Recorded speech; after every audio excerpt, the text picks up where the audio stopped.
जिंदगी खुल के बता, तेरा इरादा क्या है। इतनी बेदर्द हो तू मुझको सताती क्यों है। बेटी बेटी दरवाज़ा खोलो। रोज़ की तरह माँ आज भी बेटी को अपने बुला रही है, लेकिन बेटी की आवाज़ अंदर से नहीं आ रही है। ऐसे में माँ घबरा कर खिड़की से थोड़ा सा जगह था वहाँ से देखती है, तो क्या देखती है कि बेटी जो है फंदे से लटकी हुई है। यह नज़ारा देखने के बाद माँ के पैरों से तले से ज़मीन खिसक जाती है।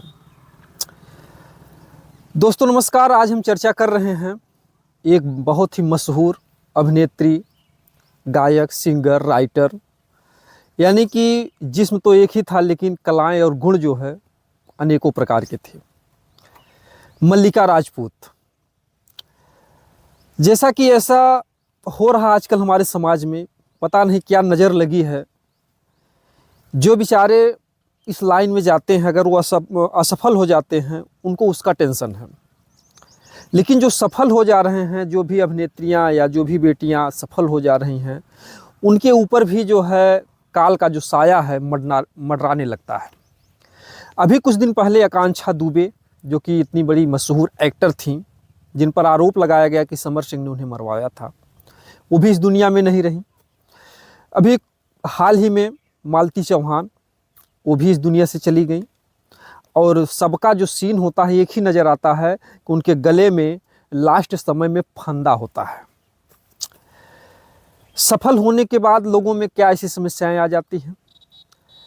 ये जो मल्लिका राजपूत हैं, ये सुल्तानपुर ज़िले की रहने वाली, उत्तर प्रदेश के सीताकुंड, वहाँ ये आवास पर ही आकर रह रही थी। और हम बता दें कि 13 फरवरी मंगलवार सुबह का दिन था। उनकी माँ रोज़ की तरह बुला रही थी बेटी को। रोज़ तो बेटी का आवाज़ आता था, लेकिन उस दिन बेटी की आवाज़ नहीं निकल रही थी। ऐसे में माँ जो है खिड़की से देखती हैं तो उनका जो शव था, यानी उनका जो शरीर था, फंदे से लटका हुआ मिलता है। मल्लिका राजपूत, बचपन से ही उनका सपना था कुछ, मतलब कि बड़ा एक कलाकार बनना है, फिल्मी दुनिया में या किसी भी तरीके से हमको अपना नाम रोशन करना है कि दुनिया के लोग हमको जाने। वहाँ के लोगों का कहना ये भी है, सूत्रों के मुताबिक, कि सोमवार के दिन यानी 12 फरवरी शाम को आपसी परिवार में कुछ विवाद होता है और उनको समझाने बुझाने के लिए पुलिस भी आती है। पुलिस समझा बुझा करके जाती है, मामला शांत होता है। लेकिन ऐसा क्या चल रहा था मल्लिका राजपूत के दिमाग में कि खुद से जो है उन्होंने खुदकुशी कर ली, दरवाज़ा बंद करके। कोतवाली के प्रभारी निरीक्षक श्री राम पांडे ने कहा कि पोस्टमार्टम रिपोर्ट आने के बाद ही सही जानकारी हो पाएगी कि मल्लिका राजपूत की मौत कैसे हुई है। उनके पिता का नाम है बब्बन सिंह, जो कि बहुत ही एक संस्कारी व्यक्ति हैं, सामाजिक व्यक्ति हैं, कह लीजिए तो एक महात्मा की तरह उनका रहन सहन है। समाज के लिए तमाम अच्छे अच्छे कार्य करते हैं। उनकी पुत्री थी 40 वर्षीय। पिता ने, माता ने प्यार मोहब्बत में इनका नाम रखा था विजय लक्ष्मी सिंह। लेकिन जब ये फिल्मी दुनिया में जाती हैं तो वहाँ से अपना नाम चेंज कर लेती हैं, यानी वहाँ से बन जाती हैं मल्लिका राजपूत। ये रिवॉल्वर रानी फिल्म में काम करती हैं, जो कि एक मशहूर एक्टर हैं कंगना रनौत, उनके साथ ये काम करती हैं। हालांकि ये फिल्म बहुत ज़्यादा तो नहीं चलती है।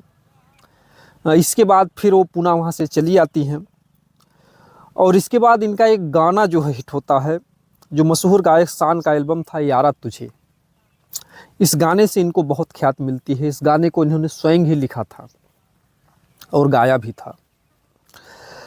साथ ही साथ इनके जीवन में एक नया मोड़ आता है जब वहाँ से फिल्म नहीं चलती है। फिर जो है एक आध्यात्मिक गुरु थे इंदौर के, भैयू जी महाराज, इनके संपर्क में आती हैं। कुछ दिन तक इनसे जो भी कुछ बात व्यवहार इनका था, अच्छे संबंध थे। जब इनको पता चलता है कि ये एक राइटर हैं, तो भैयू जी महाराज ने इनसे कहा, मल्लिका राजपूत से, कि तुम हमारे ऊपर एक कहानी लिखो और उसको उसका जो है फिल्म बनाना है। ऐसे में बताती हैं, कहानी लिखती भी हैं, और उस कहानी को लिखने में इनका लगभग 1.5 लाख रुपए खर्च होते हैं। और इसके बाद जो भैय्यू जी महाराज हैं उस कहानी को एक्सेप्ट नहीं करते, यानी उस कहानी को नहीं लेते हैं। यानी कि इनका आरोप था कि हमने इतना खर्च किया, इतना हमने समय अपना दिया, और इस कहानी को आज जो है नज़रअंदाज कर रहे हैं।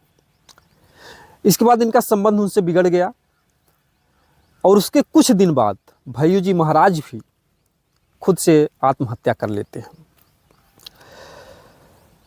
इसके कुछ दिन बाद ये अपना कदम राजनीति में भी रखती हैं, जिसमें ओम माथुर जो कि भाजपा के एक सदस्य थे उनके साथ काम करती हैं। राजनीति में भी इनका मन नहीं लगता है, फिर ये पुनः फिर चली जाती हैं मुंबई, और वहाँ पर शादी कर लेती हैं प्रदीप शिंदे जनार्दन, जो कि एक मराठी लड़का था, उनसे ये शादी करती हैं। लेकिन वहाँ पर इनका मन बहुत लगता नहीं है, ये पुनः जो है अपने जन्मभूमि सुल्तानपुर में आ जाती हैं।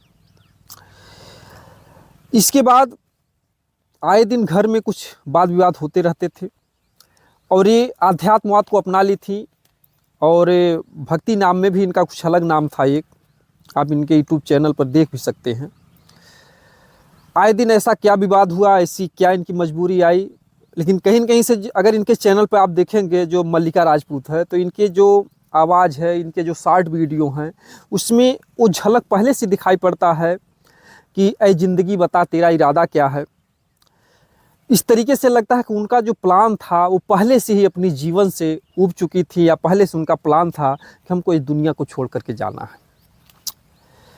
ये बड़े दुर्भाग्य की बात है कि आए दिन हमारे देश में जो भी कलाकार मशहूर होते हैं, अभी कुछ दिन पहले सुशांत सिंह राजपूत, उनका भी जो है इसी तरीके से मतलब कि इस दुनिया को छोड़कर चले गए। तो हमारे देश से मतलब कि कलाकार जो एक बार चले जाते हैं, आप तो जानते हैं जो इस दुनिया से चला गया फिर दोबारा आएगा नहीं, लेकिन जो मशहूर कलाकार इस तरीके से चले जाते हैं उसके लिए काफ़ी दुख होता है। हम तो चाहेंगे कि वहाँ के शासन प्रशासन से अगर इनके साथ कोई अन्याय हुआ हो, या कोई ऐसा मिलता है कि हाँ किसी का कोई प्रेशर इनको दिया हो, आत्महत्या के लिए उकसाया हो, अगर ऐसे अपराधी हैं तो उनको उचित सज़ा दी जाए और ऐसे अपराधों को रोका जाए। और हम कामना करते हैं प्रभु से कि जो मल्लिका राजपूत हैं उनकी आत्मा को प्रभु अपने चरणों में जगह दें, उनकी आत्मा को शांति प्रदान करें। और हम आप लोगों से कहेंगे कि आप लोग भी अपनी ज़िंदगी में कोई भी अगर संघर्ष आता है तो उससे संघर्ष कीजिए, कोई भी अगर तकलीफ़ आती है संघर्ष कीजिए।